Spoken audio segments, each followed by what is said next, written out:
Hello दोस्तों, आपका स्वागत है आपके अपने चैनल साइंस हॉल में। चलिए दोस्तों शुरू करते हैं केमिस्ट्री के पार्ट 3 वैद्युत रसायन। दोस्तों इस वीडियो में लगभग 3-4 चैप्टर कवर किया गया है। आप ध्यान से देखिएगा और सारे के सारे ऑब्जेक्टिव यहीं से आने वाले हैं। तो चलिए शुरू करते हैं। क्वेश्चन एक है प्रबलतम उपचायक है Li लिथियम। अगला क्वेश्चन, किसी भी इलेक्ट्रोड का इलेक्ट्रोड विभव निर्भर करता है किस चीज़ पर निर्भर करता है? तो धातु के प्रकृति, विलयन के ताप, विलयन के मोलरता पर निर्भर करता है। अगला क्वेश्चन है धातु जो सरलता से ऑक्सीकृत हो जाता है तो वो क्या है? तो एल्युमिनियम है। धातु जो हाइड्रोक्लोरिक अम्ल से H व्यवस्थित नहीं कर सकती है वो क्या है? तो वो कॉपर है, Cu है। आयन जिसकी विद्युत चालकता जलीय विलयन से सबसे अधिक होता है तो वो होता है CS आयन।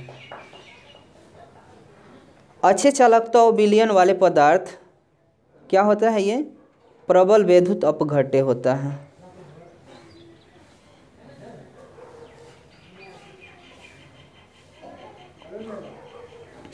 चलिए अगला क्वेश्चन है सीसा उपचायक सेल को आवेशित करने पर क्या होता है? तो लेड इलेक्ट्रोड पर PbSO4 जमता है।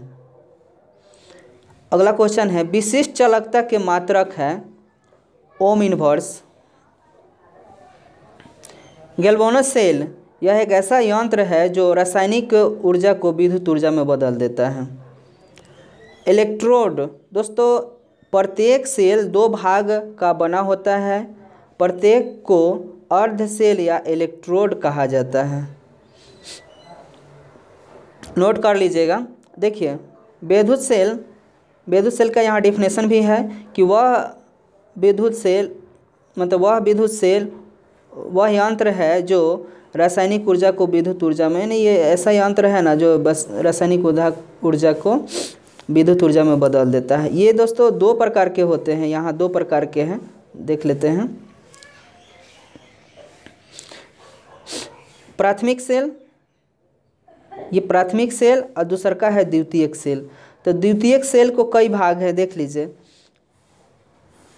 वोल्टीय सेल होता है, लॉकलेंस सेल होता है, शुष्क सेल होता है, ये सब इसी के तहत आता है।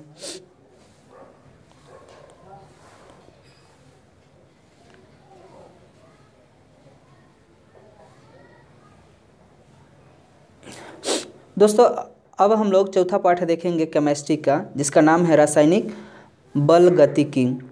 देखिए ऑब्जेक्टिव जो है 1 नंबर, देखिए क्या दिया हुआ है कि dx/dt इन्फिनिटिव A का डिग्री का अभिक्रिया कोटि है। तो क्या इसका होता है? तो 0 होता है। शून्य कोटि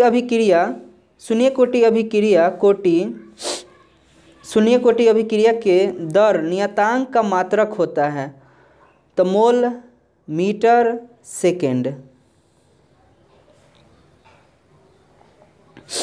दोस्तों ये फार्मूला जो है हमेशा देखने के लिए मिल जाता है। शून्य कोटि की अभिक्रिया की सूत्र है T1/2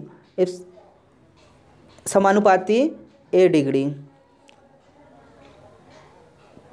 अगला है प्रथम कोटि की अभिक्रिया को वेग स्थिरांक का मात्रक होता है सेकेंड इनवर्स। चलिए अगला क्वेश्चन, प्रथम कोटि की अभिक्रिया के लिए वेग स्थिरांक होता है तो K बराबर 2.303/T log 10 A/A-x कोष्ठ बंद। प्रथम कोटि की अभिक्रिया के लिए वेग स्थिरांक तथा अर्ध आयुकाल क्या है? ये दोस्तों हमेशा याद कर लीजिए, ज़्यादा से ज़्यादा ऑब्जेक्टिव यहीं से आता है। 0.6932/T 1/T, इसको याद कर लीजिए। चलिए अगला क्वेश्चन है, प्रथम कोटि की अभिक्रिया में अर्धभाग को पूर्ण होने में लगा समय 1/t, तो क्या होता है उसका, तो उसकी प्रारंभिक सांद्रता पर निर्भर नहीं करता है। अगला क्वेश्चन है, अभिक्रिया का वेग वह दर जिस पर समय के साथ साथ अभिकारक सांद्रक की परिवर्तित होता है वो अभिक्रिया वेग कहलाता है।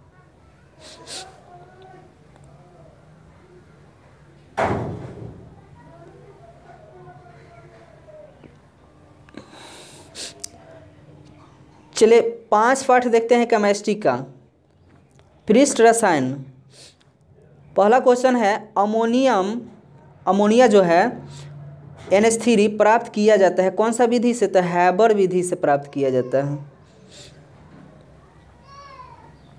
हर्डी-सुलजे के नियम के अनुसार क्या बोले थे हर्डी-सुलजे, बोले थे ना, आयन जिन पर कोलाइडी कण के विपरीत आवेश होते हैं,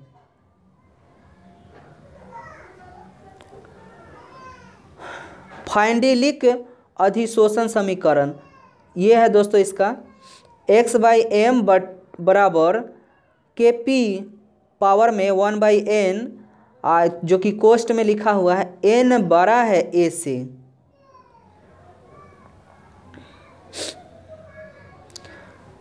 अगला क्वेश्चन है, द्रव विरागी सॉल का उदाहरण है, गोल्ड है, सिल्वर है, FeOH3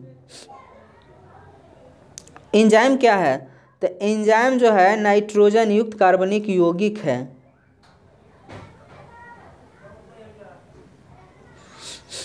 दोस्तों एंजाइम के कुछ उदाहरण है, इन्वर्टर्स, माइलेज, डायस्टेज, माल्टोज, ये सब जो है एंजाइम है।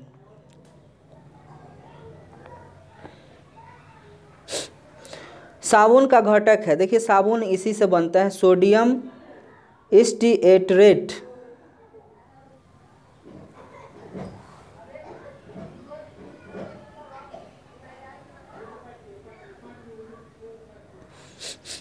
दोस्तों देखिए अमोनिया जो है निर्माण हैबर विधि से तो होता है, ये तो पता हो गया, लेकिन कैसे होता है, तो N2+2H2 इसको हम लोग Fe के साथ क्रिया कराते हैं तो हमको मिल जाता है अमोनिया। सल्फ्यूरिक अम्ल का निर्माण संपर्क विधि से होता है, संपर्क विधि से, तो देखिए 2SO2+O2 को V2O5 के उपस्थिति में गर्म करेंगे तो हम लोग को सल्फ्यूरिक अम्ल प्राप्त हो जाएगा।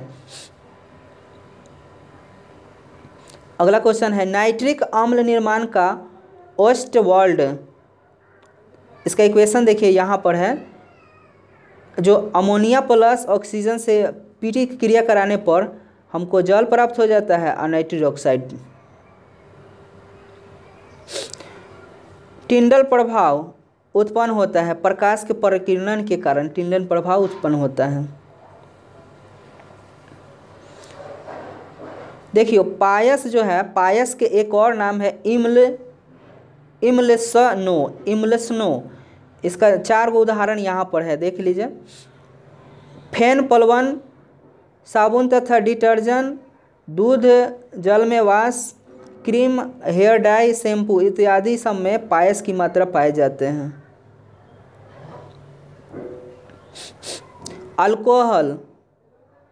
अल्कोहल जो होता है, एथिल अल्कोहल में सेलुलोज की मात्रा में होता है। एरोसोल जो होता है, कोहरा जो होता है, कुहासा, उसमें पाया जाता है। हाइड्रोसल जो कि स्टार्च सॉल के रूप में पाए जाते हैं।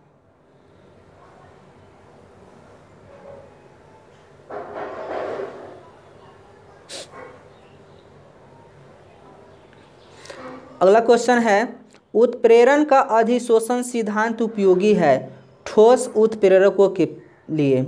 संपर्क विधि द्वारा HSO के निर्माण में क्या चाहिए, तब PT चाहिए।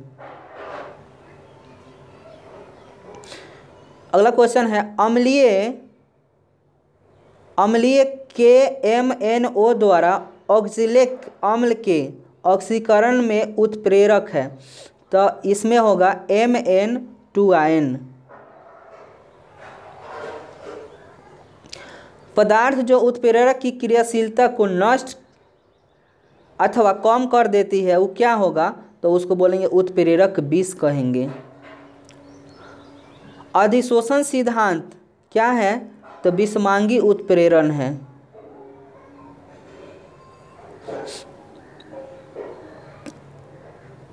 झाग या फेन किस प्रकार का कोलाइडी है? तो द्रव में गैस।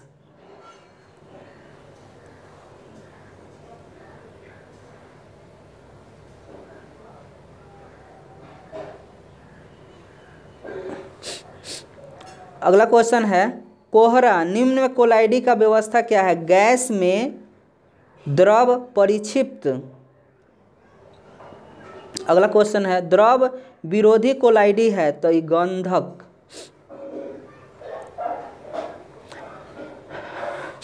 कोलाइडी कण का आकार रेंज क्या होता है? तो 50 एगोड्रग से 2000 एगोड्रग तक।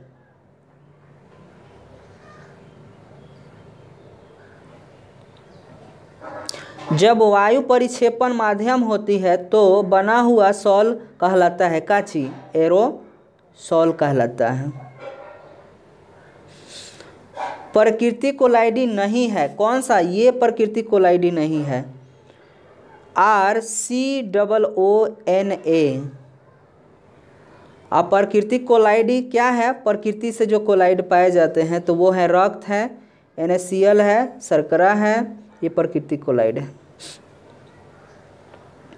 औषधियाँ किस अवस्था सर्वाधिक प्रभावी है कोलाइडी?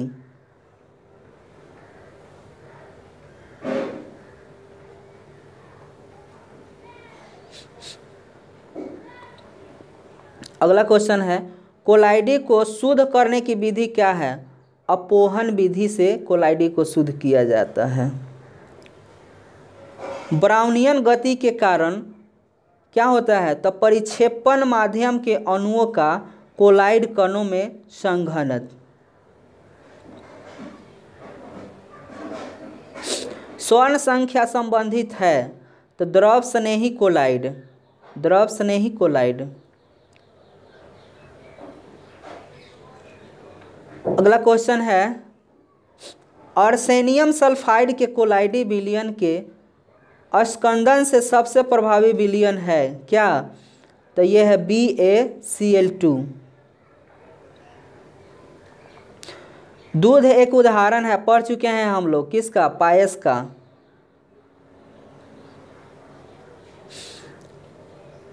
द्रव एरोसोल है क्या? धुंध अति लघु। धुंध अति लघु है।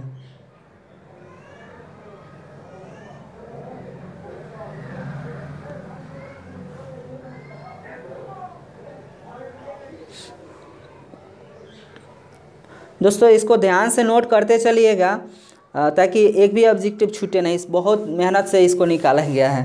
ठीक है, देखिए कोलाइडी है, कौन कौन सा कोलाइडी है? दूध है, मक्खन है, दही है, बादल है, धुआं है, आइसक्रीम, गोंद, सोडियम, पोमिटेट, रक्त, ये सभी के सभी क्या है? कोलाइड है। अगला क्वेश्चन क्रिस्टलाभ है, क्या है क्रिस्टलाभ? यूरिया है, शर्करा है, सोडियम है, अब प्रोपियोनेट है। व्युत्क्रमानीय कोलाइड है, जिलेटिन है, स्टार्च है, गोंद है, प्रोटीन है। प्रोटीन क्या है ये? तो उत्परिक्रमणीय कोलाइड।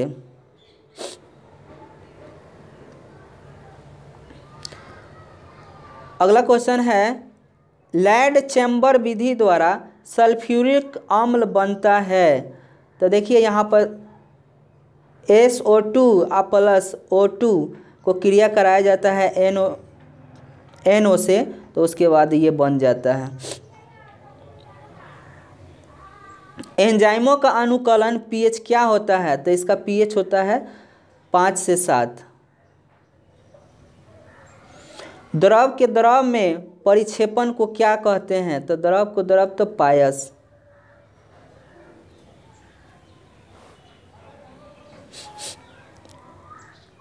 अगर दोस्तों आपको ये वीडियो अच्छा लगा हो तो लाइक और सब्सक्राइब जरूर कीजिएगा। Thanks for watching. Next video के लिए आप कमेंट कीजिएगा कैसा ये वीडियो रहा।